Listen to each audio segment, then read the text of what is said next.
அப்படியே காமிச்சு ஓபன் பண்ண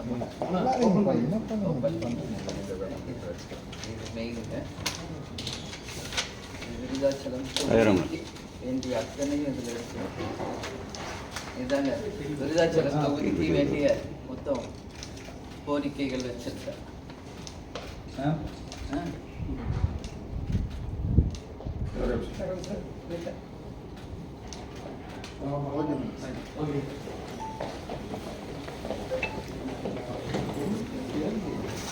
உறுப்பினராக பதவியேற்ற பிறகு மாவட்ட ஆட்சித்தலைவரை சந்திக்கிறதுக்காக இன்னைக்கு கடலூர்ல வந்து மாவட்ட ஆட்சியரை சந்தித்தேன். ஒரு நல்ல ஒரு சந்திப்பு. தொகுதி மக்களுக்கு, அதாவது விருதாச்சலம் தொகுதி மக்களுக்கு வேண்டிய அனைவற்றையும் அவருக்கு விளக்கமாக நான் சொல்லியிருக்கேன். அவருமே ரொம்ப கன்சர்னா அதை எடுத்துக்கிட்டாரு. இது எல்லாமே அவருடைய இதுக்கு தகுந்த பிரகாரம் உடனடியாக நான் செய்து கொடுக்குறேன் அப்படின்னு சொல்லியிருக்காரு.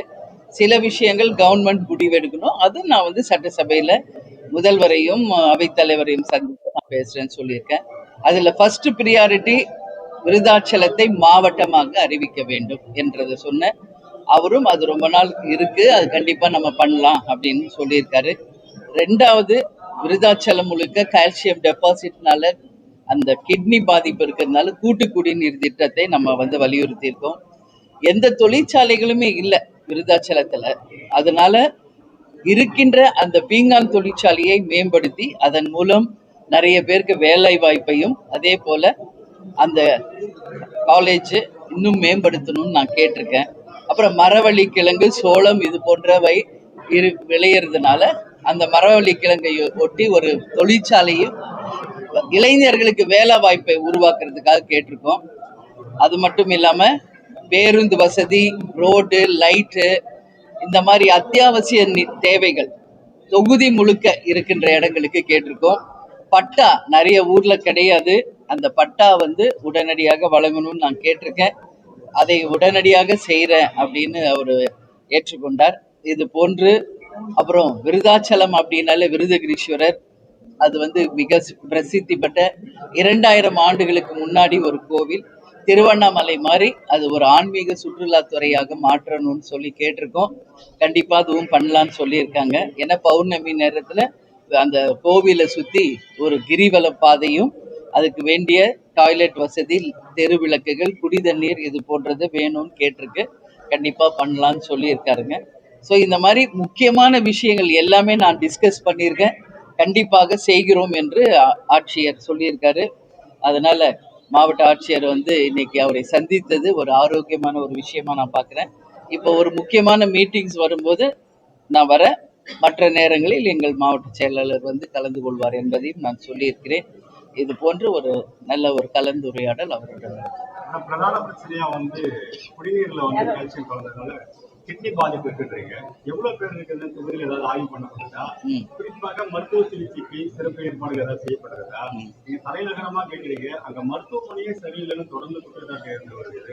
அது நீங்க எப்படி பாக்குறீங்க? அது சம்பந்தமாக புகார் கொடுக்குறீங்க. ஆமா, மெயின் வந்துங்க அங்க அந்த கால்சியம் டெபாசிட் இருக்கிறதுனால ஏறக்குறைய ஒரு 10-20 வில்லேஜஸ்ல அந்த பாதிப்பு இருக்கு. ஸோ நான் நேரடியாகவும் போய் ஆய்வு செய்தேன்.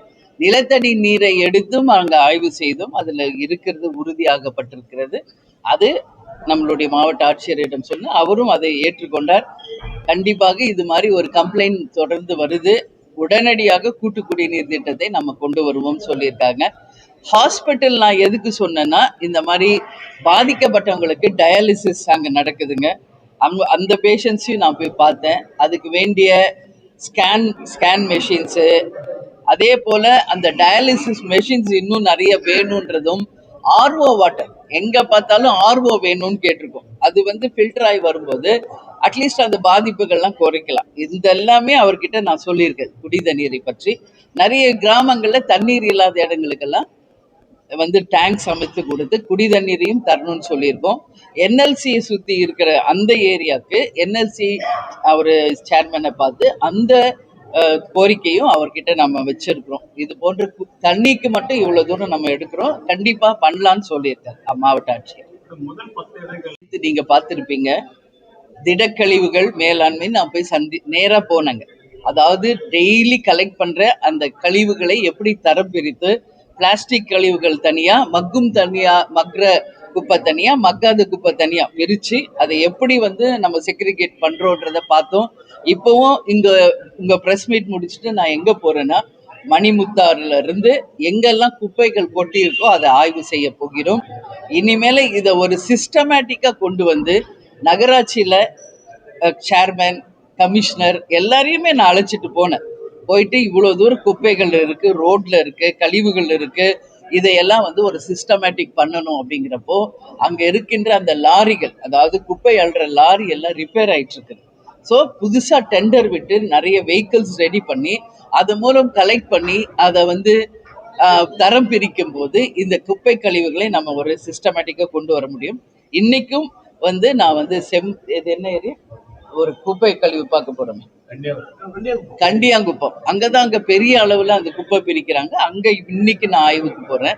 ஸோ கண்டிப்பாக எங்களை பொறுத்த வரைக்கும் விருதாச்சலம் ஒரு சுத்தமான ஒரு நகரமாக, ஏன்னா மாவட்டமா அறிவிக்கிறப்போ அதுக்குரிய எல்லா எலிஜிபிலிட்டியும் அந்த இருக்கணும் அப்படிங்கிறதுல நாங்க ரொம்ப கன்சர்னா இருக்கோம். கண்டிப்பாக இதை நாங்கள் செய்வோம். இதுக்கு நேத்தே நான் பதில் சொல்லிட்டேன்.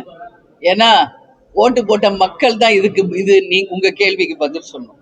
தமிழக அரசின் நிலைப்பாடு, செயல்பாடு எப்படி இருக்கிறது என்பதற்கான பதில் ஓட்டு போட்ட தமிழக மக்கள் தான் தரணும். அதுல நான் உறுதியா சொல்றேங்க. ஏன்னா இன்னைக்கு நாங்க தொகுதிக்கு போறோம், ஆய்வு செய்யறோம், அதிகாரிகளை கூப்பிட்டு நாங்க பேசுறோம். எந்த டெண்டர் கூட விடலை, எந்த ஒரு அடிப்படை வேலைகள் கூட இன்னி வரைக்கும் ஆரம்பிக்கல. இது ஆல்மோஸ்ட் 3 months ஆக போகுது. ஸோ கோடிக்கணக்கான மக்களின் வாழ்வாதாரத்தை கொண்டது. இது ஒன்றும் சும்மா சினிமா கிடையாது, சீன் பண்றதுக்கோ ரீல்ஸ் போடுறதுக்கோ வெறுமனே போட்டோ ஷூட் பண்றது கிடையாது. பல கோடி மக்களினுடைய வாழ்வாதாரத்தை இன்னைக்கு இந்த அரசு வந்து கண்டிப்பாக கவனத்துல கொள்ளணும்.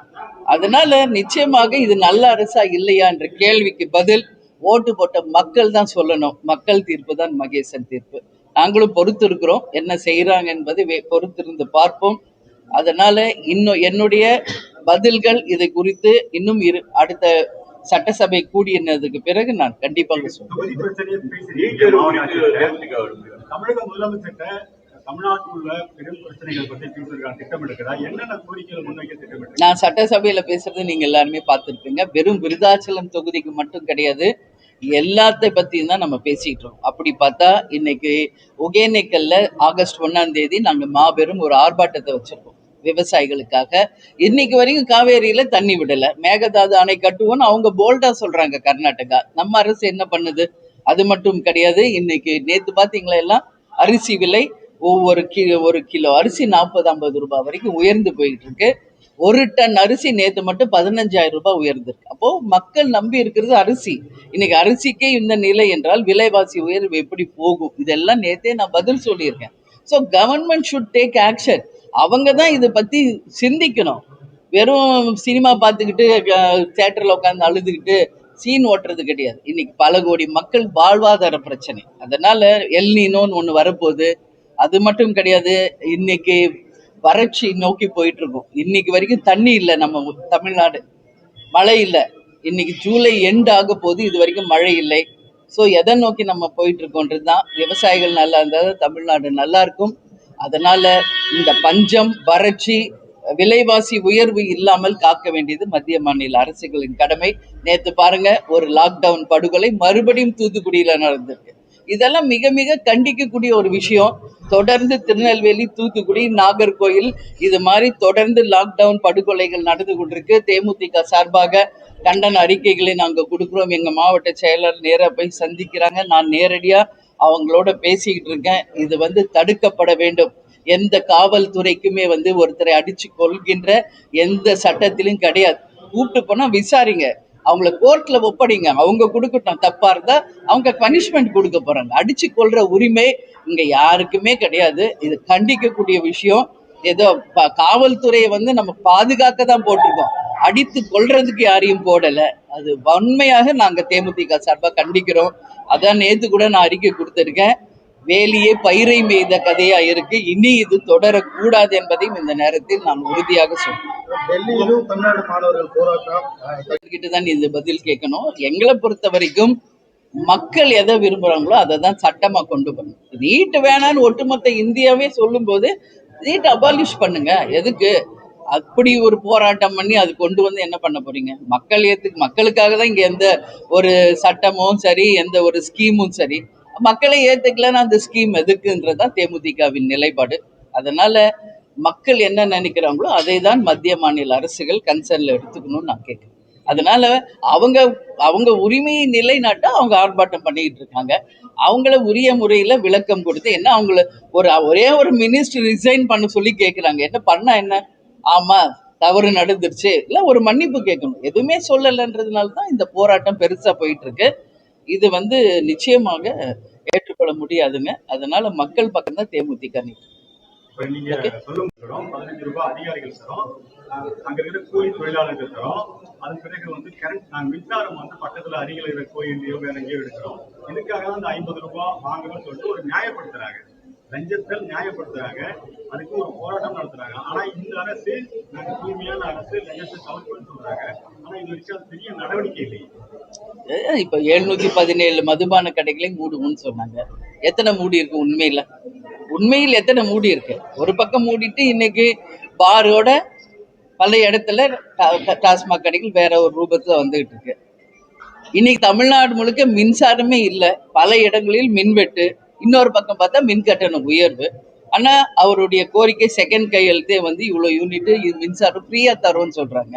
ஃபர்ஸ்ட் மின்சாரத்தை கொடுங்க, மின் கட்டண உயர்வை ஃபர்ஸ்ட் கம்மி பண்ணுங்க, அதுக்கப்புறம் நீங்க கொடுக்குற இலவசங்களை அறிவிங்க. ஏன்னா இங்க என்ன உண்மையோ அதை விட்டுறாங்க. கண் துடைப்பு தான் எல்லாமே நடக்குது. மாற்றம்னு சொல்றாங்க. என்னை பொறுத்தவரை எந்த மாற்றத்தையும் பார்க்க முடியலைங்க. புதுசா எந்த மாற்றமும் இங்க வரல. அதே கண் துடைப்பு தான் நடந்துகிட்டு இருக்கு. அதனால அரசு வெறுமனே இது சினிமா கிடையாது. அதனால உண்மையான ரியல் ஹீரோ ஆகணும்னா சொன்ன வாக்குறுதிகளை நிறைவேற்றும். ஓகே.